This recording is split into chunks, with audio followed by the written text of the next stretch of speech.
ang mga kwento ng pag-ibig, kwento ng buhay, at kwento ng pag-asa dito sa Barangay Love Stories. Love Stories.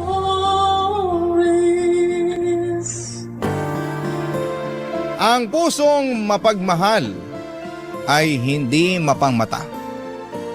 At ang pusong tapat ay hindi humahanap ng iba. Mahirap maging mabuting tao ngunit palagi pa rin nating piliing maging matuwid upang hindi tayo matisod. Ikaw kabarangay, gaano katatag ang iyong puso laban sa tukso? Dear Papa Dudut, lahat po tayo ay hindi nakakaligtas sa mga pagsubok. Kumbaga nakakabit na yon sa pang-araw-araw nating pamumuhay. At sa bawat pagsubok na yon ay merong dulot na aral sa bawat isa sa atin. Yon ang eksaktong karanasan ko sa buhay na gusto kong ibahagi sa inyong programang Barangay Love Stories. Pero bago tayo dumako doon ay gusto ko munang kunin ang pagkakataong ito na makapagpasalamat sakaling mapili po ninyong i-air ang liham ko sa inyong istasyon. Tawagin niyo na lamang po ako sa pangalang Araceli, 30 years old at taga Mandaluyong. Meron akong asawa si Ethan na nakilala ko noong nasa high school pa lamang kami. Ang totoo niyan ay tinago namin ang aming pag-iibigan sa mga magulang namin dahil pinagbabawalan pa nila kaming magkaroon ng karelasyon. Gusto kasi nila na mag-focus muna kami sa aming pag-aaral. Bagay na hindi namin sinunod ni Ethan, Papa Dudut.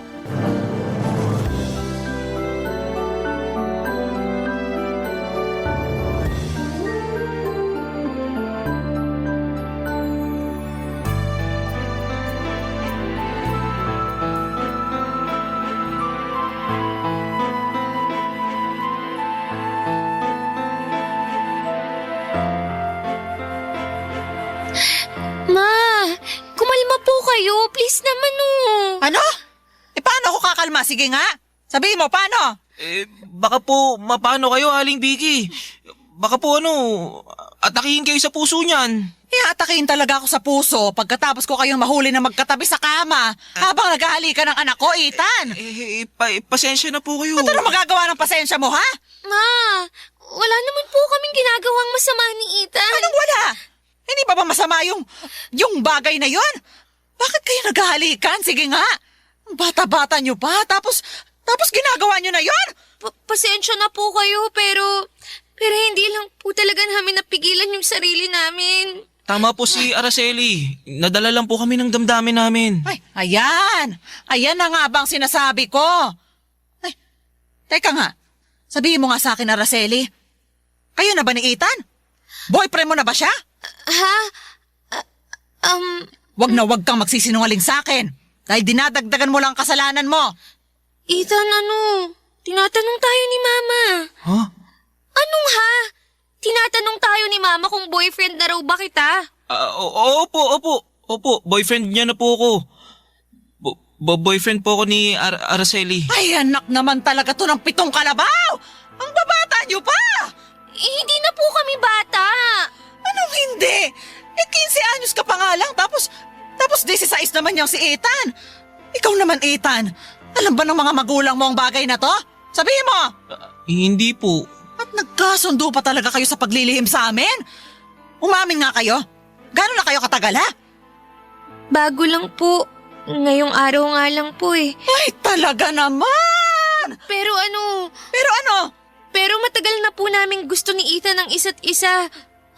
Ngayon lang talaga opisyal na naging kami at ngayon lang din namin ginawa yung bagay na yun, Ma. Tingin mo ba mapapanatag ako bilang nanay dahil dyan sa mga sinabi mo? Kung hindi nyo nga lang po kami nahuli wala naman kaming balak sabihin ni Ethan yung totoo. Ano ka mo? At bakit naman? Kasi mahigpit kayo. Kagaya lang din kayo ng mga magulang ni Ethan eh. normal naman talaga sa edad naming to na magkagustuhan. Kaya bakit nyo kami pinagbabawalan? Dahil may tamang panahon sa pag-ibig. Sa ngayon, dapat pag-aaral nyo muna ang atupagin ninyo, no? Hindi naman po namin pinababayaan yung pag-aaral namin Tama po yung sinabi ni Araceli. Kaya wala po kayong rason na pagbawalan kami. Sige po kayo. Pag ginawa nyo yan lalo lang kaming magre-rebelde. May pambihira ka namang bata ka.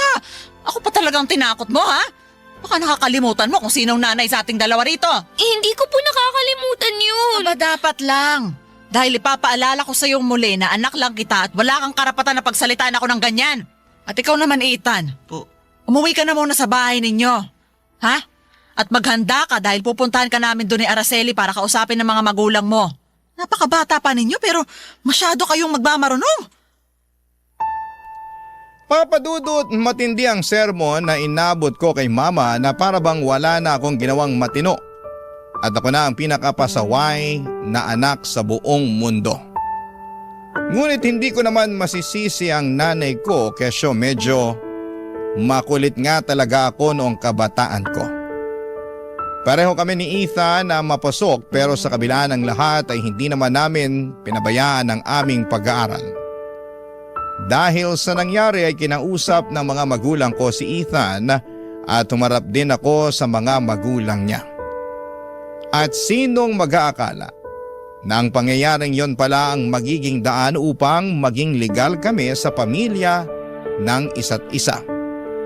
Basta hindi lang kami tatakas kapag magkikita kagaya ng palagi naming ginagawa noon, nang sa ganoon ay hindi na mag-alala ang parents namin. And fast forward, kapwa kami nakapagtapos ni Ethan sa college at nakapagtrabaho na. 2 years later ay nag-propose ng kasal sa akin si Ethan na tinanggap ko naman.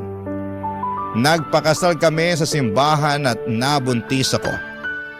Pero merong nangyari na labis na dumurog sa aming mga puso, Papa Dudut.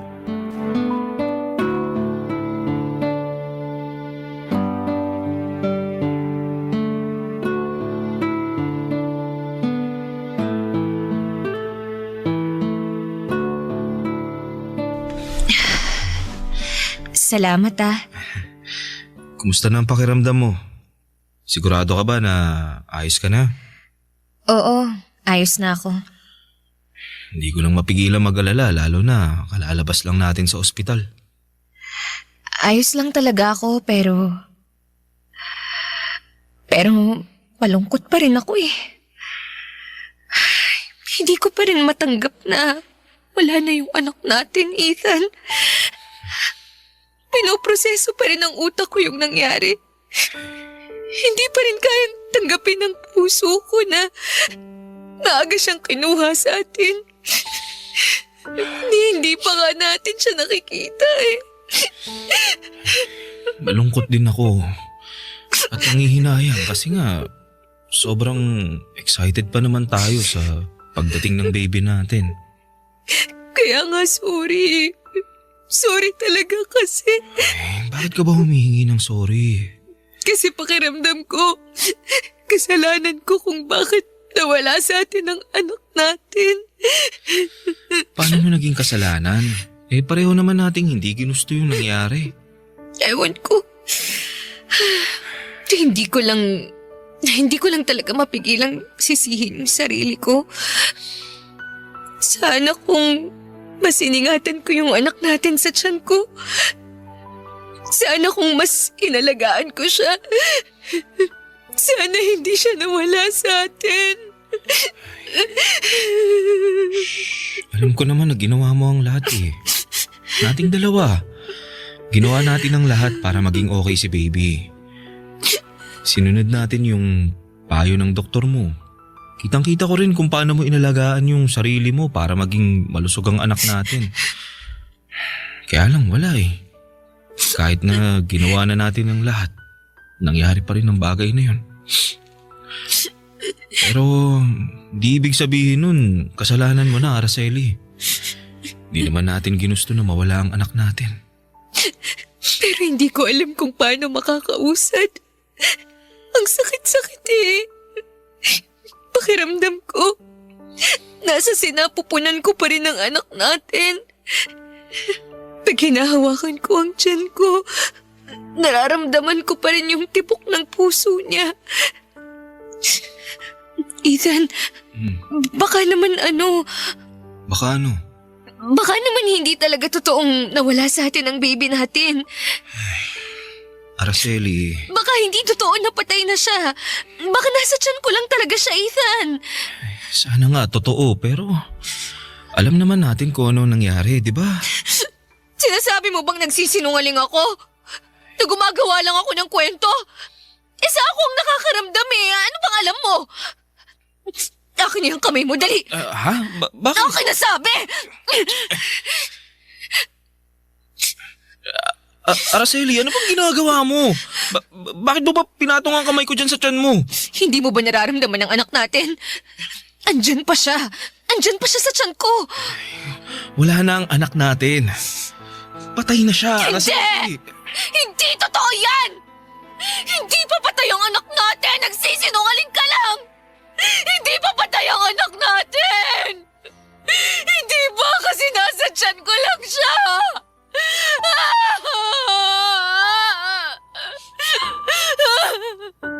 Papa Dudut, sobrang hirap bilang isang babae at nangangarap na maging isang ina ang mamatayan ng anak. Tapos ay nangyari pa yon sa hindi inaasahang pagkakataon. Ni sa hinagap, hindi ko naisip na ililibing ko ang sarili kong anak. Hindi ba magulang ang dapat na ilibing nila? Kaya nga pagkatapos ng pangyayaring yon ay walang araw na nagdaan sa buhay namin ni Ethan na hindi ko ginustong sumunod na rin sa hukay at samahan sa kabilang buhay ang aming anak. Sobrang lugmok ko ng mga panahong yon. Lagi na lamang akong umiiyak. Ayaw ko nang kumain, uminom ng tubig at mag-ayos ng sarili. Pero buti na lamang at nandyan si Ethan, Papa Dudut. Inuunawa niya ako. Inaalagaan niya ako kahit na siya mismo ay nalulungkot at nagluluksa. Barangay Love Stories. Barangay Love Stories.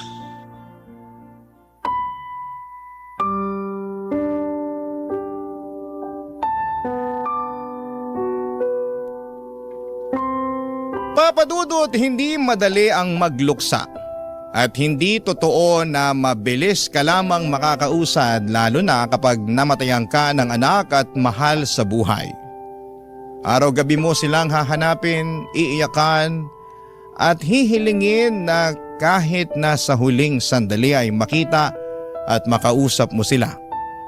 Hindi rin diretsyong daan ang paghilom, Papa Dudut. Totoo na hindi ka tuluyang makakausad kundi masasanay ka na lamang na hindi mo nakasama ang mga nawala sa iyo. At yun ang eksaktong nangyari sa akin, Papa Dudut. Pero malaki rin ang utang na loob ko kay Ethan dahil siya ang naging matibay kong sandalan ng mga panahong nahihirapan ako. Kaya nga kahit mahirap at malungkot ay pinilit kong bumangon. Hindi nga nagtagal ay nakabalik na ako sa dati kong sarili. Pero sadyang mapaglaro ang tadhana dahil muli na naman kaming sinubok. Matapos namang masangkot ni Ethan sa isang malaking car accident.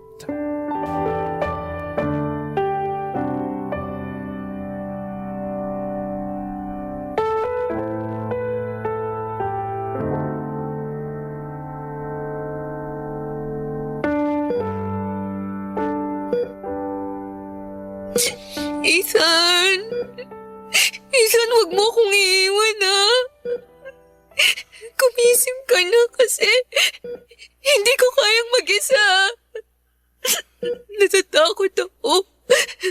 Natatakot akong harapin ang buhay na wala ka. Na hindi ka kasama. Kaya sana gumising ka na. Makikiusap ako. Hindi pa ako handang mawala ng asawa. Nawalan na nga tayo ng anak. Tapos, pati ba naman ikaw mawawala pa rin sa akin?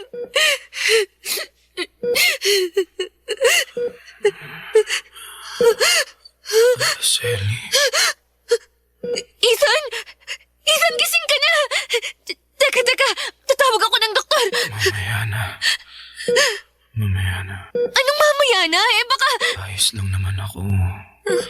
Medyo, medyo masakit lang ang katawan ko. Ano bang nangyari? Bakit nasa ospital ako? Nasangkot ka sa matinding aksidente. Grabing aksidente na kamuntik nang bumawi sa buhay mo. Sumailalim ka rin sa operasyon. Takot na takot pa ako nun kasi akala ko hindi mo kakayanin eh. Ganun ba? Oo! Grabe ka! Pinakaba mo ako ng gusto. Pasensya ka na, Araceli. Hindi ko naman sinasadya na mangyari ang bagay na yun. Alam ko naman na hindi mo sadya. Hindi mo ginusto. Kasi nga aksidente yun. Huwag ka nang umiyak. Pasensya ka na. Hindi ko lang talaga mapigilan eh. Buhay naman ako eh. Ligtas ako. Ayun nga eh. Mabuti pa rin talaga sa atin ang Diyos. Dahil hindi ka niya pinabayaan. Siguro, nakulitan na rin siya sa akin kasi hindi talaga ako tumigil kadadasal. Na sana, kumaling ka na. Na sana gumising ka na at bumalik ka na sa akin. Naririnig kaya kita habang tulog ako. Lalo na pag kinakausap mo ako. Hindi lang talaga ako makasagot nun pero nararamdaman kita. At gusto ko rin magpasalamat kasi hindi ka napagod sa pagdarasal na maging ligtas ako. Ewan ko pero hindi ko na kasi talaga kakayanin pag pati ikaw nawala sa akin.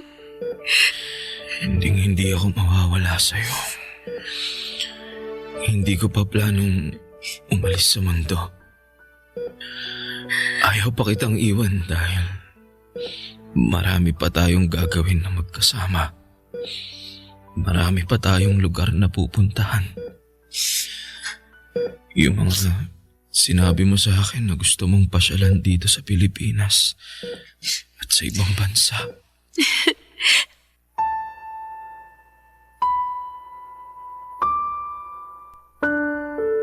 Papa Dudut, muling nagbalik sa aking gunitang pakiramdam.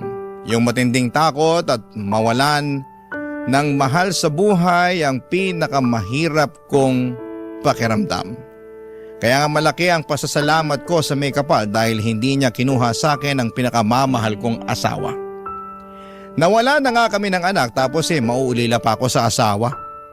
Para namang hindi patas yon. Nanatili din sa ospital si Ethan ng 1.5 buwan bago siya tuluyang nakalabas. At nung makauwi na kami sa bahay ay nagpatuloy ang physical therapy niya para makalakad siyang muli. Nag-work from home na lamang ako noon para maalagaan ko pa rin ang mister ko. Mahirap at nakakapagod na pagsabayin ang dalawang bagay na yon. Ngunit masaya naman ako na pinaglilingkuran si Ethan.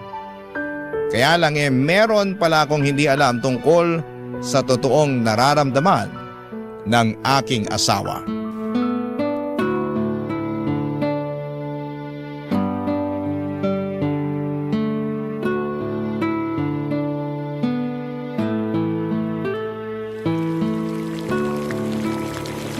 Ay naku, paubos na pala tong pamintang durog namin.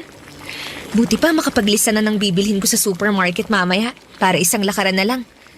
Ay, marami na rin kasing kulang dito sa kusina ko eh. Ay!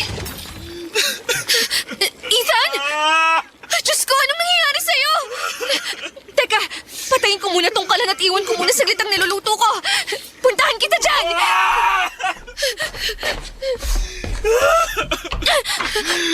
Ethan! Anong nangyari? Bakit nakakalat sa seg yung mga gamit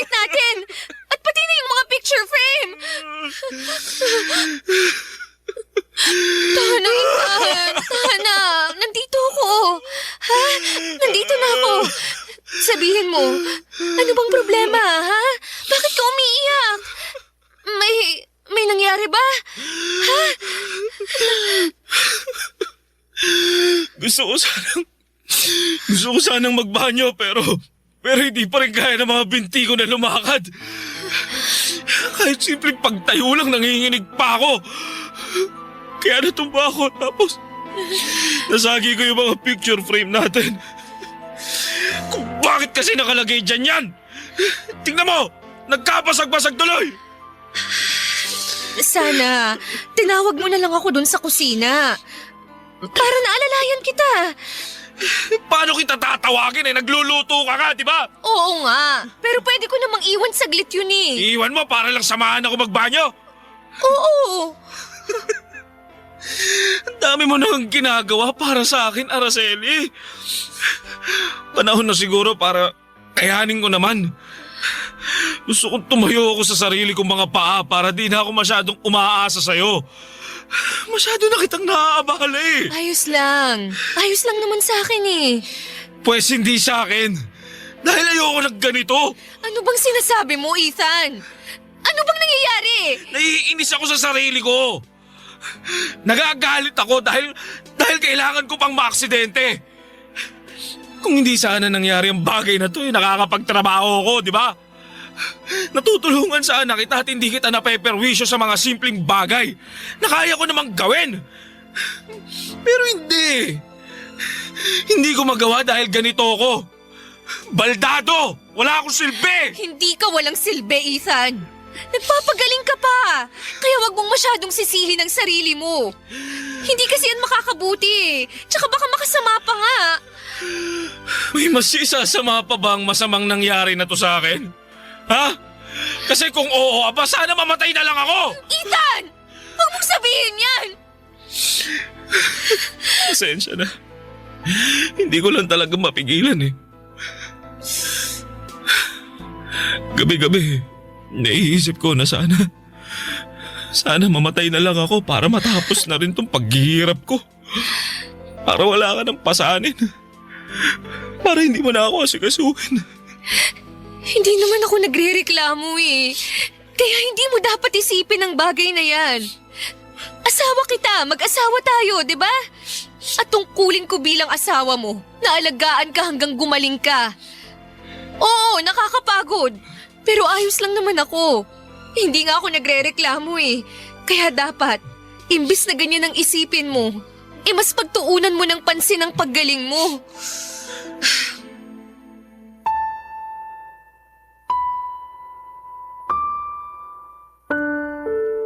Papa Dudut, nagsuggest ako kay Ethan na magpatingin sa espesyalista sa pag-iisip. Pero na-offend siya at nauwi kami sa pagtatalo. Kung ako lang kasi ang aasahan niya ay sobra-sobra na rin bigat ang pinapasan ko. Pagod na ako sa pagtatrabaho at pagbubuhat sa pamilya naming dalawa. Tapos pagod pa ako sa pag-aalaga sa kanya. Don't get me wrong, mahal ko naman si Ethan. At wala akong ibang hangad kundi ang tuluyan na siyang gumaling.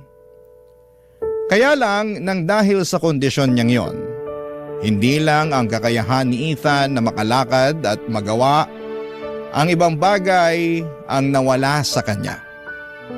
Kasama na doon ang dati niyang ugali na romantiko at sweet. Sa halip naging masungit, demanding, naninigaw at mabilis magalit. Aminado akong nami-miss ko na ang magandang katangian ng asawa ko, Papa Dudut. Barangay Love Stories. Barangay Love Stories. Papa Dudut, sa abot ng aking makakaya ay inunawa ko ang nararamdaman ni Ethan. Katulad ng pag-unawa ko sa kondisyon niya ng mga panahong yon. Doon ko naalala ang wedding vow namin na sa hirap at ginhawa, sa lungkot at ligaya, at sa sakit man o kalusugan ay mamahalin ko si Ethan sa panghabang buhay. Itinata ko yon sa puso ko at isipan ko upang kahit napapagod na ako, ay hindi ko pa rin yon makakalimutan Kaya lang ay may mga pagkakataon talaga na sinusubok ni Ethan ang aking pasensya. At yon ay nung nagsimula na siyang maging masungit. Hindi na rin niya na-appreciate ang mga bagay na ginagawa ko para sa kanya.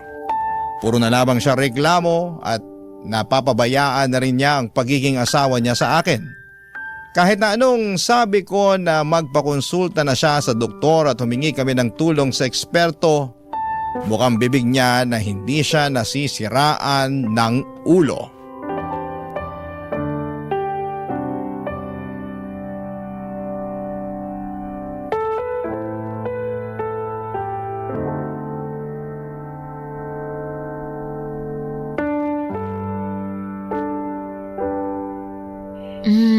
Gusto mo bang masahihin kita rito? Ano bang ginagawa mo, Araceli? Ha? Ano? Naisip ko lang na ano. Na ano? Kita mo nagbabasa ako ng libro, istorbo ka eh. Sobra ka naman. Naglalambing lang naman ako sa'yo. Anong naglalambing? May ginagawa nga ako oh. Di mo ba nakikita to? Nakikita ko, pero bakit ka nagagalit dyan? Sinong hindi magagalit, nakakapikon ka na. Lambing-lambing, istorbo ka naman. Sobra ka naman makapagsalita sa akin. Parang hindi mo ako asawa. Oh, saan naman ang galing yan, Aber? Sa akin lang. Akala mo ba?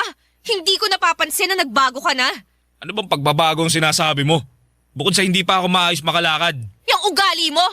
Ewan ko kung napapansin mo pero ibang-iba ka na sa dating Ethan na nakilala ko. Simula nung maaksidente ka, ang laki na ng pinagbago mo. Naging masungit ka na. Irritable. Tapos hindi ka na malambing katulad ng dati. Hindi mo na rin ako sinasabihan na maganda ako. Ganito, ganyan. Yun lang? Anong yun lang?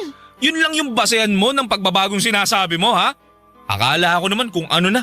Masyado naman kasing mababaw. Hindi yun mababaw para sa kaalaman mo. Nakalimutan mo na yata na asawa mo ko. At hindi lang basta katulong at tagapag-alaga mo. O ano, tapos ngayon nanunumbat ka na.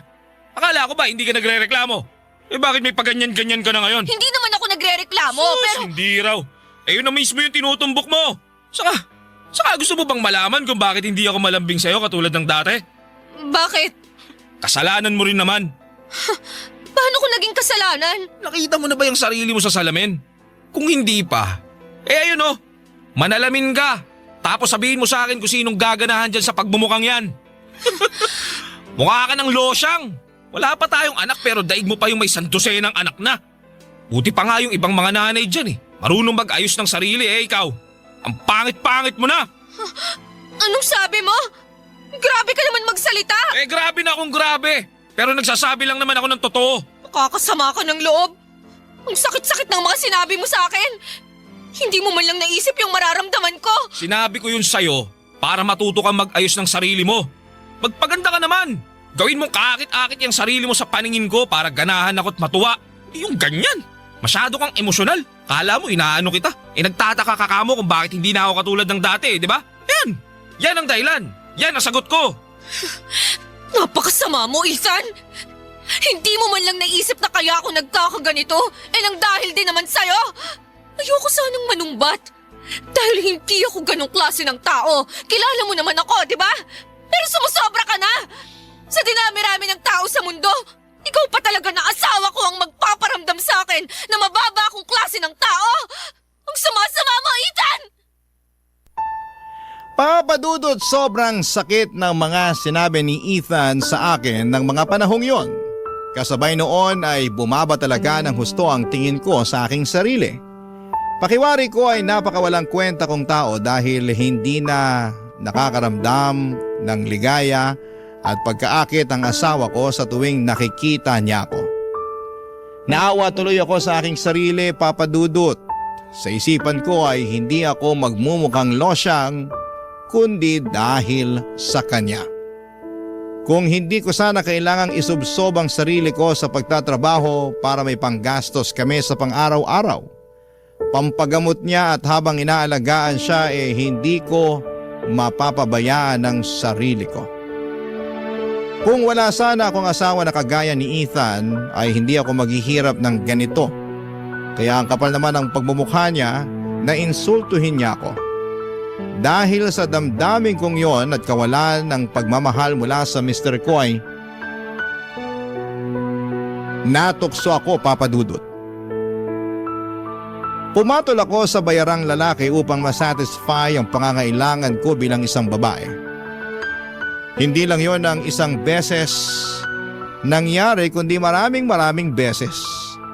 At sa tuwing may nangyayari sa amin ng lalaking binabayaran ko ay hinahanap ko sa kanya ang pagmamahal at pagkalinga ng aking asawa.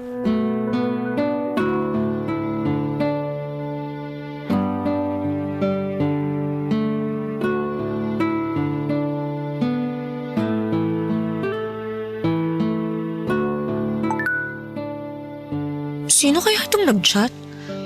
Teka, basahin ko nga muna. Ay, naku, sinabi ko na ngang busy ako ngayon eh. Kahit kailan talagang kulit-kulit niya. Sino makulit? Ethan, ikaw pala.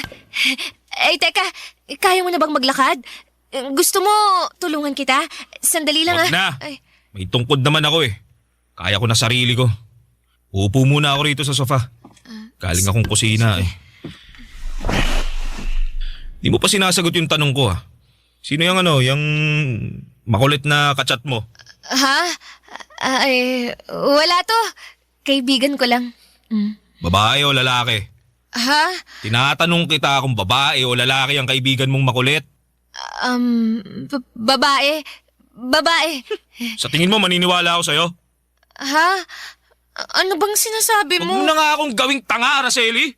Pilay lang ako pero hindi ako tanga kaya tigilan mo niyang pagpapalusot mo. Alam ko na may kinikita kang lalaki. Nabasa ko eh. Nabasa ko yung mga usapan niyo dyan sa cellphone mo nung tulog ka. At bakit ka nakikialam ng gamit ng may gamit? At bakit hindi? Asawa mo ako. Saka wala naman akong balak pakialaman yan eh. Kung hindi lang makulit yung kaibigan mo kuno. Daming chat kaya nayamot ako. Gano'n na kayo katagal nagkikita ha? At nagpapakasarap pag magkasama. Ha? Pwede ba? Magsabi ka na lang ng totoo, Araceli. Ilang buwan na rin. Kung ganon, ilang buwan mo na rin pala akong iniiputan sa ulo, ha? Pero tumigil na rin naman kami. Kaso makulit lang talaga siya. Eh anong gusto mong gawin ko ngayon? Matuwa ako na tumigil na kayo? Patawarin mo ako, Ethan. Alam kong malaki ang pagkakasala ko sa pagsasama natin. At sa'yo rin, dahil asawa kita. Pero sana maintindihan mo. Anak naman ng toknening oh. Ikaw na nga ang nagloko. Ikaw na nga ang nangabit. Tapos ako pa rin ang kailangan umintindi. Hindi ko siya kabit! Wala kaming relasyon! Pero may nangyayari sa inyo sa kama kaya sinong niloloko mo? Nagawa ko lang naman yung dahil sa'yo. Kasalanan mo kung bakit ko kinailangang hanapin sa iba yung pag-aalaga na hindi mo maibigay.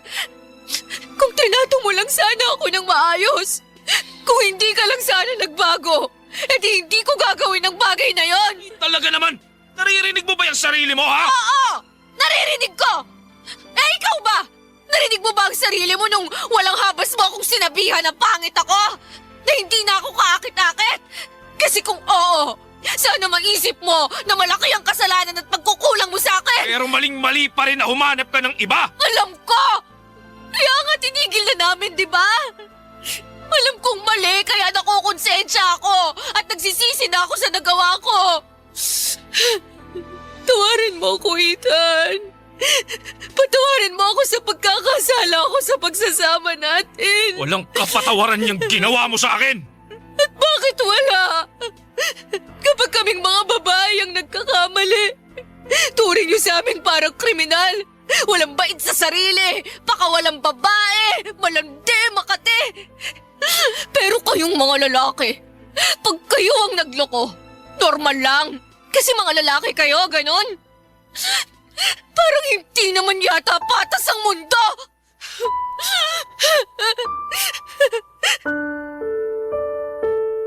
Papa Dudut, alam ko na maling isumbat kay Ethan ang pagkakasalang ako naman ang gumawa, ngunit napangibabawa na ako noon ng matinding bugso ng damdamin.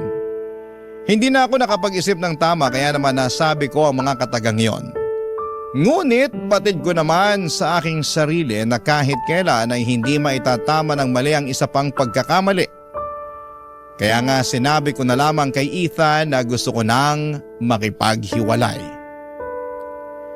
Pero hindi po pumayag ang mister ko.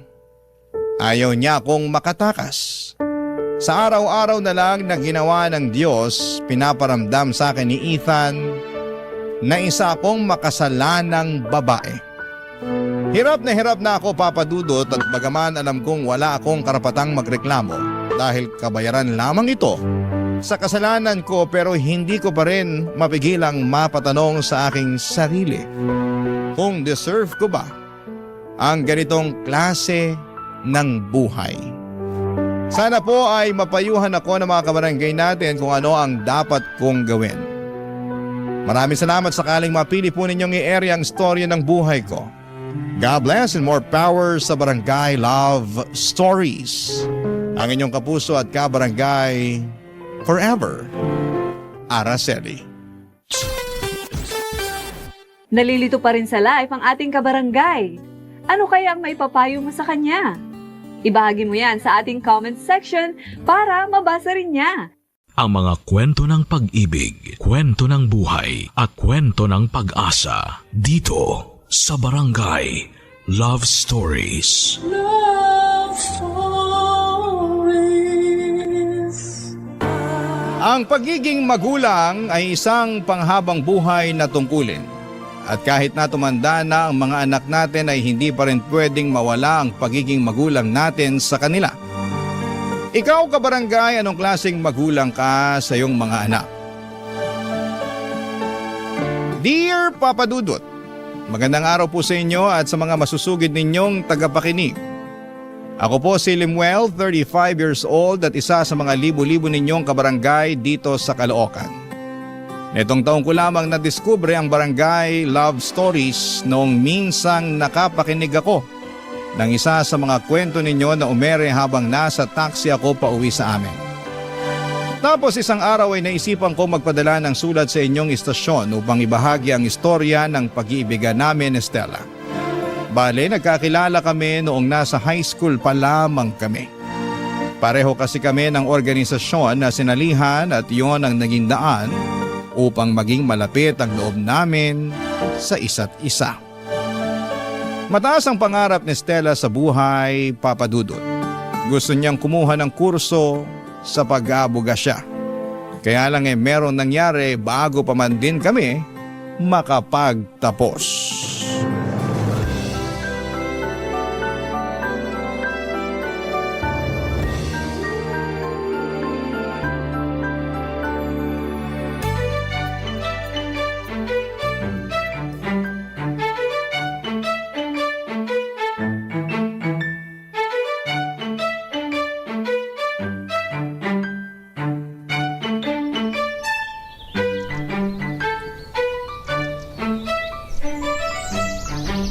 May problema ba tayo na hindi ko alam?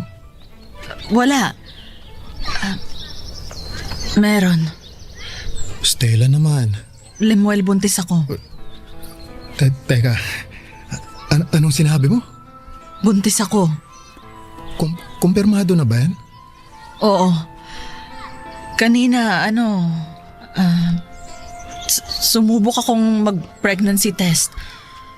2 buwan na kasi akong hindi dinaratnan simula nung may nangyari sa atin. Akala ko irregular lang ako. Yun bang nagbago lang yung cycle ng pagkakaroon ko pero hindi eh. Bukod dun, nakakaramdam na rin ako ng mga sintomas ng pagbubuntis kaya naghinala na ako. Pero, bakit ngayon mo lang sinabi yan, Stella? Hindi pa kasi ako sigurado. Gusto ko munang kumpirmahin. Saka natatakot ako, Limuel. Natatakot ako na ipaalam sa'yo. Iniisip mo ba na baka tumakas ako at hindi ko panagutan yung magiging anak natin? Sorry, Limuel. Hindi naman kita masisisi doon. Sa dami ba naman ng mga loko-lokong lalaki ngayon, maiisip mo talaga yung bagay na yan. Matatakot ka pero Stella, gusto ko lang sabihin sa'yo na iba ako sa kanila. Alam ko naman yun, kaya nga nakokonsensya ako ngayon kasi pinag-isipan kita ng ganun. Ayos lang, ang mahalaga sa akin ngayon, kayo nang magiging anak natin. Pero ano nang gagawin natin ngayon? Kakausapin ko muna ang mga magulang mo.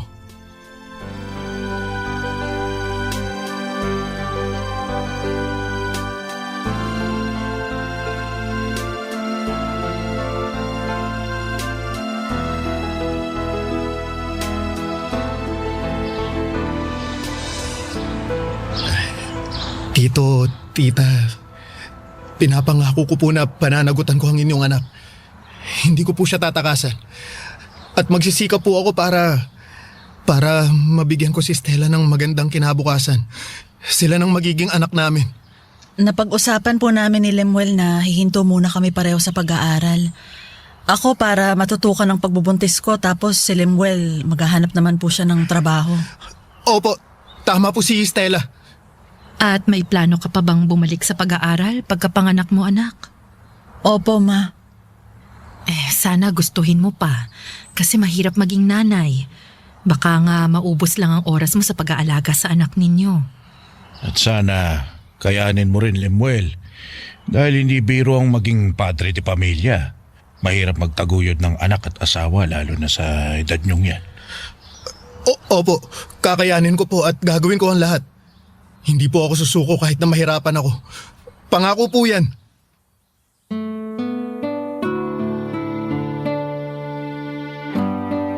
Papa Dudut, pinangatawanan ko ang pinangako ko sa mga magulang ni Stella. Kaya nga nang makapagtapos kami sa high school, paghahanap agad ng trabaho ang inatupag ko. Sa isipan ko ay gusto kong makapag-ipon ng pera para sa panganganak ni Stella. Kahit na anong trabaho basta disente, pinasok ko. Hindi na ako namili pa. Nagtindero ako, tumao sa palengke, karinderya, naging kargador at factory worker. Pero hindi naging madali ang lahat. Kahit na anong kayod at pagsisikap ko sa trabaho. Bukod doon ay sobrang liit ng kita ko na kulang pa sa mga gastusin namin sa bahay. Mabuti na lamang at inalalayan kami ng mga magulang ni Stella nung nanganak siya. Pero hiyang-hiya ako sa kanila dahil pakiramdam ko ay hindi ko napangatawanan ang pinangako ko sa anak at apo nila, Papa Dudut.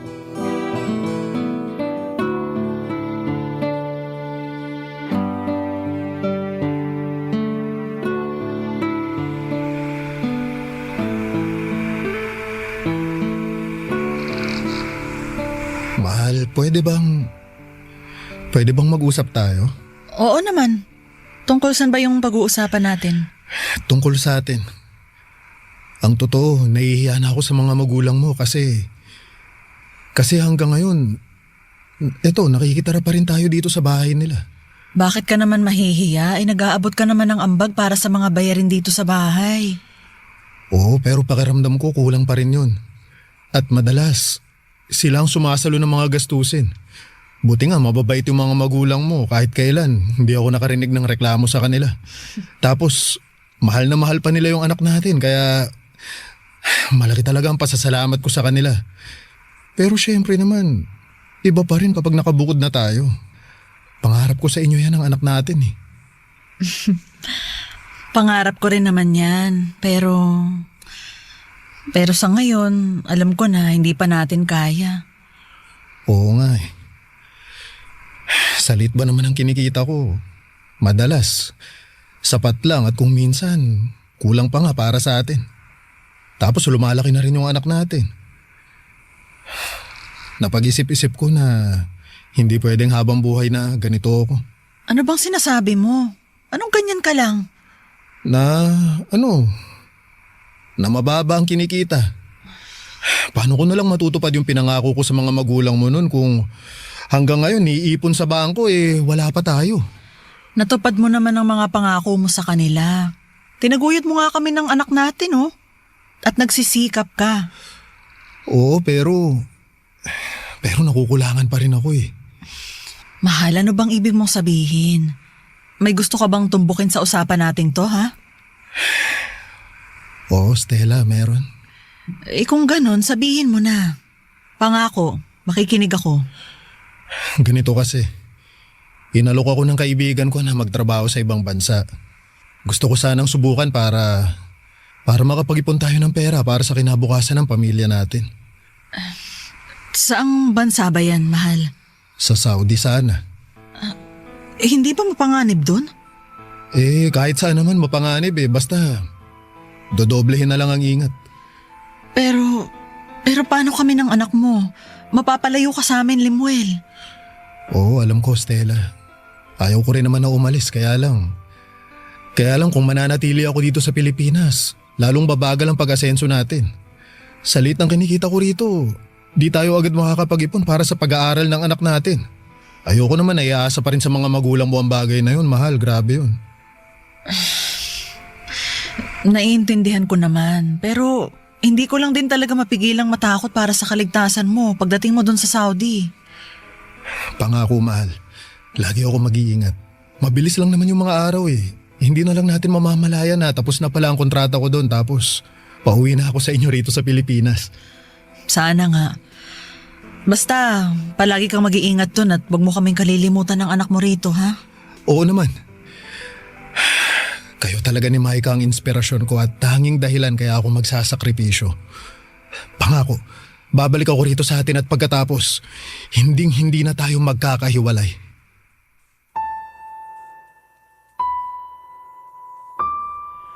Papa Dudut, unahan ko na ang pangamba ni Stella, lalo na at mapapalayo ako sa kanila ng anak namin. Ngunit desidido akong umalis. Hindi naman kasi araw-araw ay pwedeng dumating sa buhay natin ang ganong klase ng oportunidad. Kaya naman pinakalma ko na lamang siya. Nangako ako na ayoko sanang palagpasin yon. Pero kailangan naming piliin ang ganong option. Mabuti na lamang at napapayag ko rin si Stella. Kinausap din namin ang mga magulang niya at tinulungan nila ako sa mga gastusin sa papeles na kinakailangan ko para makapag-ibang bansa. Naging madamdamin ang pamamaalam ko noong araw na aalis na ako. 3 taong gulang pa lamang noon ang anak naming si Maika para maintindihan ang lahat. Pero siya ang inspirasyon ko. Kaya ako pansamantalang magtatrabaho sa malayo. Bago ako tuluyang sumakay sa eroplano ay isang mahigpit na yakap at mainit na halik kasama ang pangako nang muli kong pagbabalik ang iniwan ko sa aking pinakamamahal na si Stella at anak naming si Maika, Papa Dudut. Barangay Love Stories. Barangay Love Stories. Papa Dudut, mahirap maging OFW dahil malayo kasi yung pamilya. Sobrang miss na miss ko na ang aking mag-ina. Tanging sa cellphone ko lamang sila nakakausap kaya naman malaking bagay sa akin yon. Gusto kong sulitin ang bawat sandali lalo na at hindi ko pa noon kasamang lumaki ang anak namin.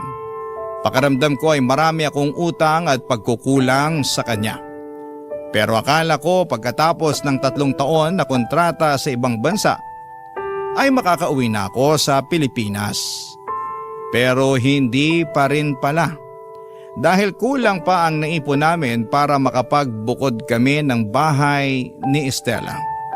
Alam ko na gustong-gusto na niya akong pauwiin ngunit sinabi ko sa kanya na mag-i-extend ako para hindi kami mawalan ng pinagkakakitaan. Kahit ayaw naman ni Stella, mabigat sa loob niya na pumayag pa rin sa gusto kong mangyari. Makalipas nga ang 6 na taon ay umuwi ako sa Pilipinas pero para sorpresahin ang mag-ina ko. Subalit ako pala ang masosorpresa.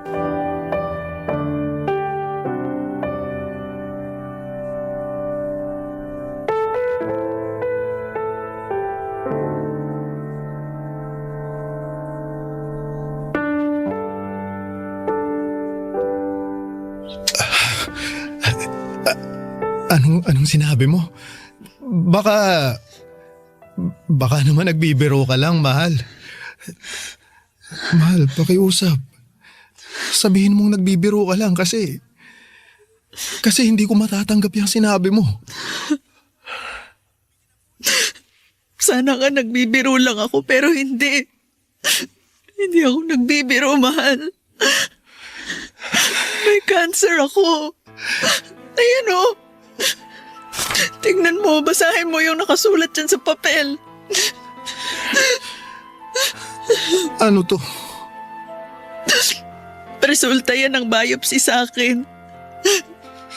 Sabi dyan, cancerous daw yung tumubong bukol sa bituka ko, kaya kailangan kong sumailalim sa gamutan. Diyos ko. Bakit ikaw pa?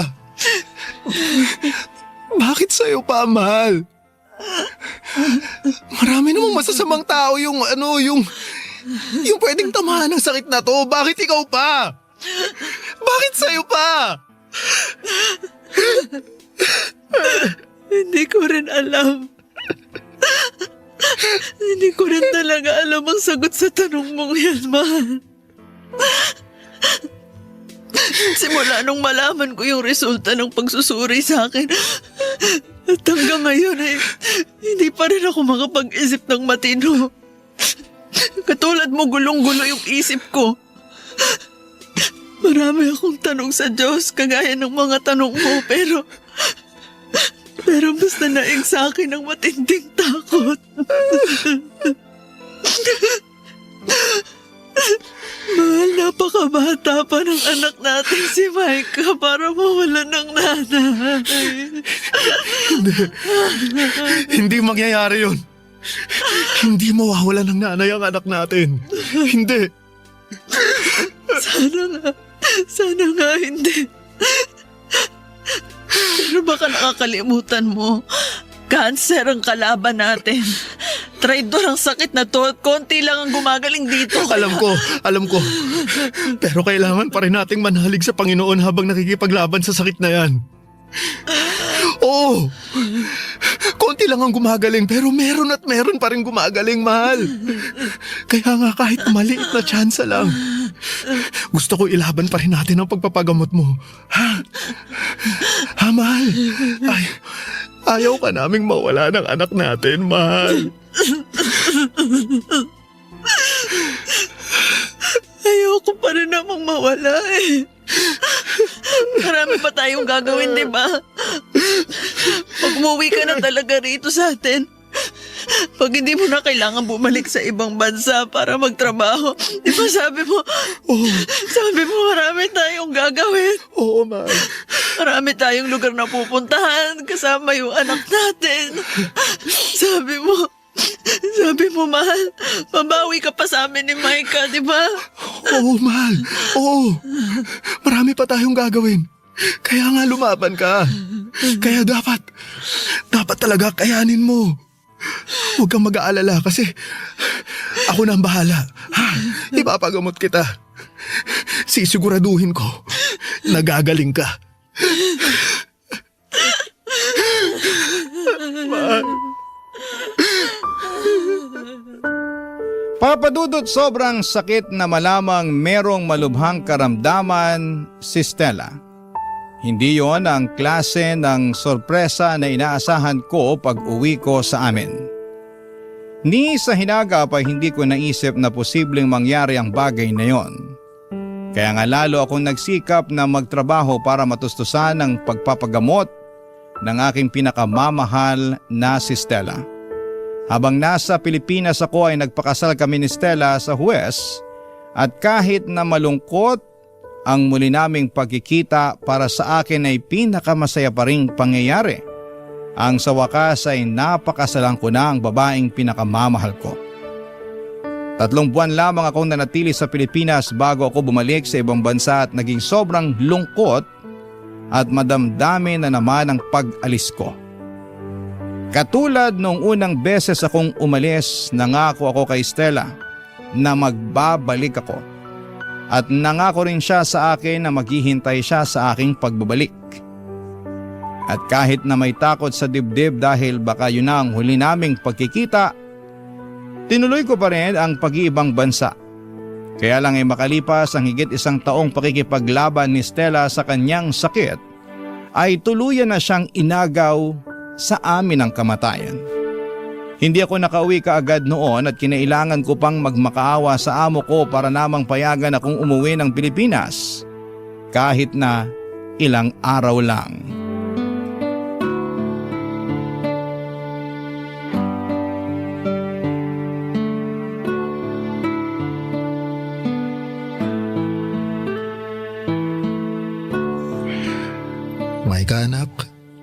May tampo ka pa rin ba kay Papa? Meron pa po. Hindi pa rin po nawawala eh. Ay, aalis na ako bukas. At baka matagalan pa ulit ang pagkikita natin. Hindi ko kasi sigurado kung papayagan pa ako na makauwi ng amo ko rito sa atin dahil biglaan lang din tong uwi ko nung nalaman ko na wala nang mama mo. Eh bakit po kasi kailangan nyo pang umalis? Hindi ba pwedeng dito na lang kayo sa atin? Hindi pwede anak eh. Bakit nga po? Eh kasi anak, nasa malayo ang trabaho ko. Pwede rin naman po kayo magtrabaho dito sa malapit ah.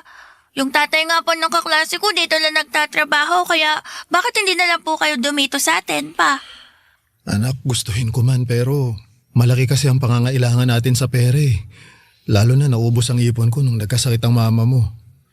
Ipon ko yun para sa pag-aaral mo sa kolehiyo, anak. At kung dito ako magtatrabaho sa atin, baka hindi ko kayang kitain yung pera na kinikita ko ngayon sa ibang bansa. Baka matagalan pa ulit ako makapag-ipon para sa pag-aaral mo kaya pasensya ka na kung hindi ko muna mapagbibigyan yung hiling mo na dumito na ako. Ang daya nyo naman po pa. Wala na nga si mama tapos aalis pa kayo. Paano na lang po ako? Kapag umalis kayo, maiiwan na lang po ako mag-isa dito. Pero nandito naman ang Auntie Jane mo anak eh. Pati yung mga pinsan mo at saka... Pero pa, iba pa rin pag nandito kayo ni mama. Kasi mga magulang ko po kayo. Pasensya ka na anak pero kailangan talagang umalis ni Papa eh. Siguro sa ngayon, hindi mo pa naiintindihan na ginagawa ko to para sa'yo. Para sa pamilya natin pero naniniwala ako na balang araw, mahuunawaan mo rin ang lahat. Hindi na po ako bata. Naiintindihan ko na po lahat pa. Kung naiintindihan mo na ang lahat, umaasa ako na lalawakan mo ang pag-unawa mo sa sitwasyon ng buhay natin, anak. Sa ngayon, ito lang ang nakikita akong paraan eh. Ang magtrabaho sa malayo para maitaguyod kita. Para maitaguyod ko ang pamilya natin. Sana talaga maintindihan mo kung bakit kailangan kong umalis. Kahit na gustong gusto ko na lang na manatili rito para makasama ka. Pero, babalik po ba kayo pa? Oo naman anak. Bakit naman hindi? Kasi nangako rin po kayo kay mama na babalik nun eh. Pero ang tagal nyo raw pong tinupad. Alam mo anak, alam ng mama mo na meron akong dahilan. Masakit din naman sa kalooban ko na hindi ko natupad ang pangako kong yun sa kanya eh. Pero sana hindi yun maging dahilan para di ka na maniwala sa akin na babalikan kita rito anak. Mag-iipon lang talaga ako ng pera tapos uuwi na ako rito para makasama ka, ha? Aasahan ko po yan pa. Hihintayin ko po yung pagbabalik nyo rito sa atin para magkasama na po tayo. Oo, nak. Basta ipangako mo na magpapakabait ka, ha? Mag-aaral ka ng mabuti at saka susundin mo ang mga utos sa'yo ng auntie mo. Naku, malaking bagay na nandyan siya para tumayong nanay sa'yo. Lalo na't iniwan na tayo ng mama mo. Papadudot sobrang bigat ng kalooban ko noong umuwi ako noon sa Pilipinas dahil imbes na mainit na yakap ang sumalubong sa akin ay mahimbing na natutulog na Stella ang nadatnan ko. Para lamang natutulog ang asawa ko habang nakahimlay. Yun nga lang hindi na siya magigising pa kailanman. Nagluksa ako ng husto at sinisisi ko ang sarili ko sa mga nangyari. Tapos may tampo pa sa akin si Micah dahil sa mga pagkukulang ko sa kanya. Pero alam ko sa aking puso na ginagawa ko lang ang makakaya ko para sa kinabukasan niya. Kaya tinis ko ang hirap, lungkot at pangungulila ng pagtatrabaho sa ibang bansa. Umasa ako na balang araw ay maiintindihan ni Micah ang mga sakripisyo ko, papadudot. Barangay Love Stories. Barangay Love Stories. Papadudot, mabilis na lumipas ang 5 taon. Habang abala ako sa pagtatrabaho ay meron na lamang ibinalita sa akin si Jane, ang kapatid ni Stella na nag-aalaga sa anak naming si Micah. Ayon sa kanya ay buntis daw ang 16 anyos kong unika iha. Kahit gusto kong magalit sa anak ko ay hindi ko ginawa dahil Nasa malayo ako at alam kong baka lumayo lamang ang loob niya sa akin. Kaya naman inunawa ko pa rin si Micah nang ibalita sa akin ng tiyahin niyang si Jane na nagdadalang tao siya. Nang mga panahong yon ay mas nadagdagan ng dagok sa aking dibdib at pasan na responsibilidad sa mga balikat ko. Hindi na lang kasi basta pag-aaral ng anak ko ang dapat kong tustusan, kundi maging ang pagdadalang tao na rin niya. Kaya nga sa abot ng makakaya ko ay sinuportahan ko pa rin si Micah. Tuwing may pagkakataon ay araw-araw ko siyang kinukumusta sa pamamagitan ng pagtawag sa cellphone. At kahit na malayo ako, gusto ko pa rin gampanan ang tungkulin ko sa kanya bilang isang ama. Ang hirap, sobra. Gabi-gabi akong umiiyak at walang sandali na hindi ko kinausap si Stella sa panalangin ko. Litong-lito na ako. Hindi ko na alam ang gagawin at dapat unahin. Trabaho ba o kapakanan ng aking anak na nasa malayo ang dapat kong pagtuunan?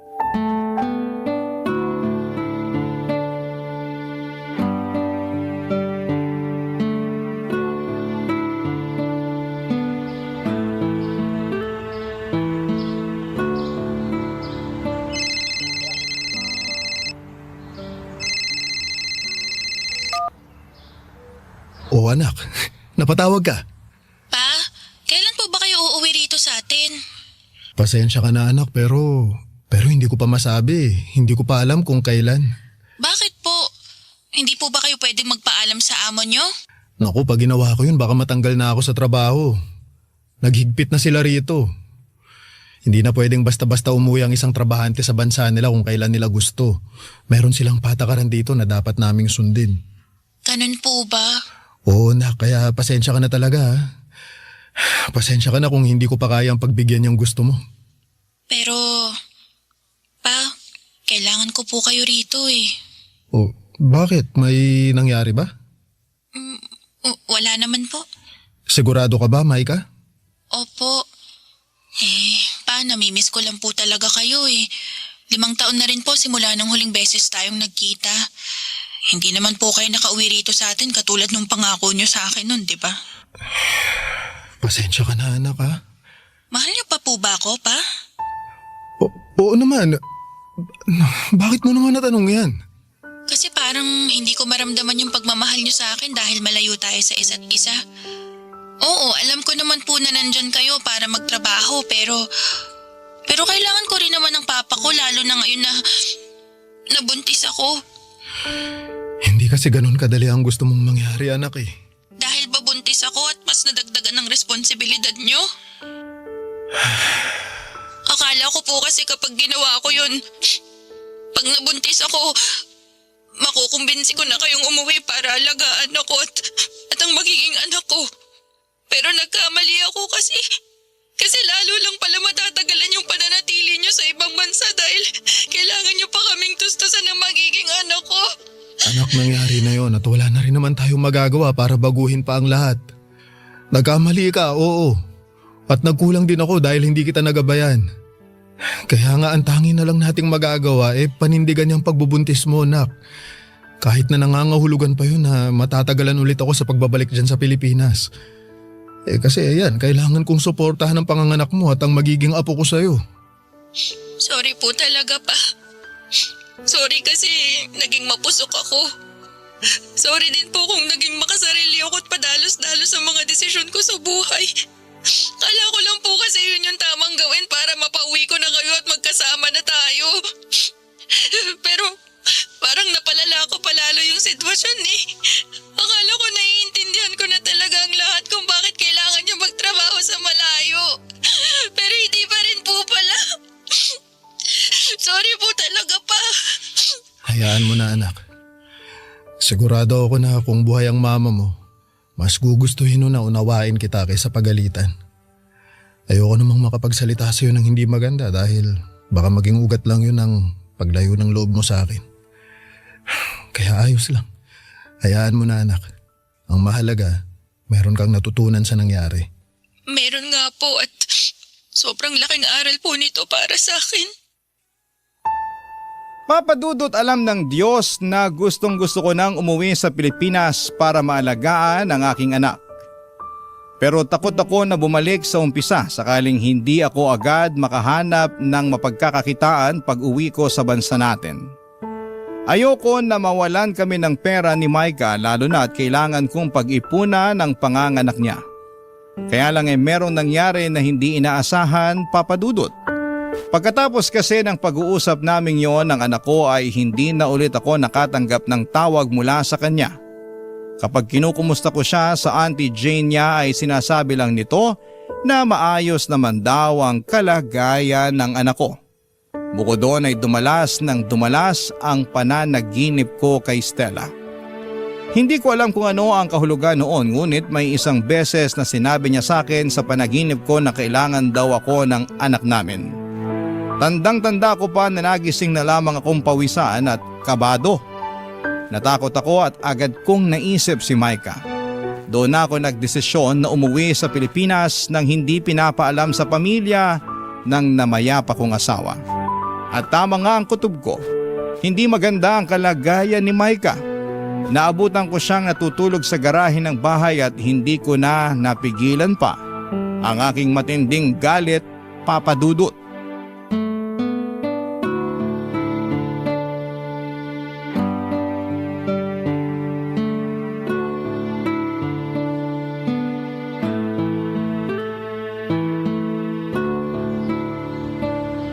Jane! Lumabas ka sabi! Harapin mo ako! Ano bang iingay yun? Kitang natutulog pa yung tao. Kuya Lemuel, Oo, Jane, ako nga. anong ginagawa mo rito? Bakit wala ka man lang pasabi na uuwi ka pala? Kung sinabi ko baka hindi ko malaman ang pinaggagawa mo sa anak ko. Ang kapal ng mukha mong patulugin sa labas si Micah, kita mong buntis nga siya. Sanay namang matulog sa labas yung anak mo. Kaya bakit ako mag-aalala? Hoy, para sa kaalaman mo, bago nabuntis yung magaling mong anak, hindi na yan umuuwi rito sa atin. Ewan ko kung saan siya nagpupunta. Tapos isang araw bigla na lang siyang umuwi rito para sabihing may laman ng bata yung tiyan niya. Pero hindi pa rin tama na patulugin mo siya sa labas. Ikaw, may galit ka ba sa anak ko? Sabihin mo sa akin ngayon din. Ano? Sumagot ka, Jane. Oo, meron! At hindi lang sa kanya, kundi sa'yo na rin! Sa akin din? Bakit? Anong kasalanan namin sa'yo? Malaki! Malaki, Lemuel! Kasi nang dahil sa inyo ng anak mong yan, hindi natupad ng ate ko ang mga pangarap niya sa buhay. Kasalanan mo kasi binuntis mo siya ng maaga at kinailangan niyang kalimutan ng kanyang sarili dahil inuna niyang magpakananay sa anak niya. Tapos namatay pa siya ng maaga. Namatay siya ng mag-isa dahil nasa malayo ka. Namatay siya na hinahanap ka kahit na ako naman ang laging nasa tabi niya. Kung alam mo lang na walang araw simula nung nagkasakit siya ng malubha na hindi kanya naging bukang bibig at hanggang sa kamatayan niya, ikaw pa rin ang hinahanap-hanap niya. Pero mali pa rin na idamay mo ang anak namin sa galit mo sa akin, Jane. Pamangkin mo si Micah. Kadugo mo siya. Ibinili namin siya sa'yo ni Stella. Alam ko. Pero naging matigas ang ulo ng anak niyo. Kaya naman lumayo ang loob ko sa kanya hanggang sa mawalan na ako ng pakialam sa kanya. Buti nga hindi ko pa siya tuluyang pinalalayas dito sa pamamahay namin O tapos ngayon, magdadagdag pa siya ng palamunin. Ang bihira. Jane, wala ka pa rin karapatan na tratuhin ng masama ang anak ko dahil hindi naman ako nagkulang sa kanya. Oo, wala ako nung mga panahong kinailangan nila ako ni Stella pero di ba, nandun ako sa ibang bansa para maghanap buhay. Nagtatrabaho ako sa malayo para may maipadala akong pera sa inyo tapos malalaman ko na ganito lang ang ginagawa mo sa anak ko. Sobrang sama mo naman, Jane. May konsensya ka pa ba? Sigurado ako na kung buhay si Stella, magagalit siya ng husto sa'yo. Buti pa iaalis ko na sa poder ninyo tong anak ko. Dahil wala kayong kwentang kamag-anak! Papa Dudut, gusto ko sanang sampahan ng kaso si Jane pero pinigilan lamang ako ni Micah. Sa uli ay nakumbinsi niya ako na tantanan na lamang ang tiyahin niya. Ngunit ng araw na yon ay tinulungan kong mag-impake ng mga gamit at damit niya ang anak ko upang makaalis sa poder ni na Jane. Pinangako ko sa aking sarili na hinding-hindi na kami tatapak sa lugar na yon at kakalimutan na namin ang pamilya ng aking asawa. Sa kasalukuyan ay magkasama kami ng anak ko na nangungupahan sa isang apartment dito sa Caloocan. Hindi na rin pala ako bumalik sa ibang bansa at nagtayo na lamang ako ng maliit na grocery store gamit ang naipon kong pera mula sa pagtatrabaho ko sa ibang bansa. Nakapanganak naman si Micah at pinangako ko sa aking sarili na babawi sa mga pagkukulang ko sa kanya. Sa ngayon ay nag-iipon ako ng pera para muling makapag-aral ang anak ko pag lumaki-laki na ang aking apo. Hanggang dito na lamang po ang sulat ko. Maraming salamat po sakaling mapili po ninyong i-ere sa inyong programa. God bless and more power po sa Barangay Love Stories. Ang inyong kapuso at kabarangay forever, Limuel. Kwentuhan naman tayo dito sa comment section.